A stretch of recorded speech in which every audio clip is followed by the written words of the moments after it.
कोई सहाय तुम्हारे सिर धरूंगा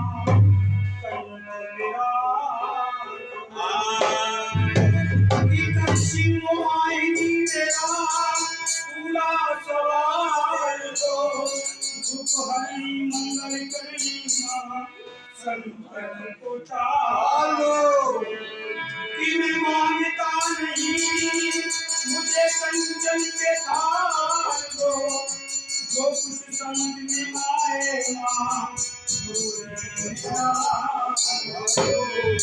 शंकर तुम्हारे कीजे बोल दुर्गे मैया कीजे बोल गंगे मैया कीजे बोल पवन सुत हनुमान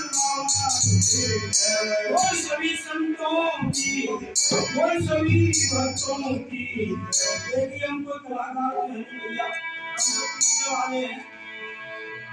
जब हनुमान जी लंका में गए तो विभीषण से भेंट हुई तो हनुमान जी कहने लगे मैं भैया जो कोई मेरा दर्शन करे तो रोटी नहीं मिलेगा तो वैसे ही हूँ भैया इसलिए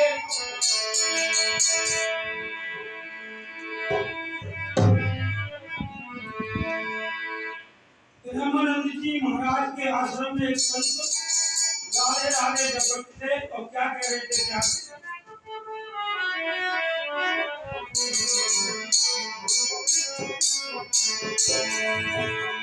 राधा राधा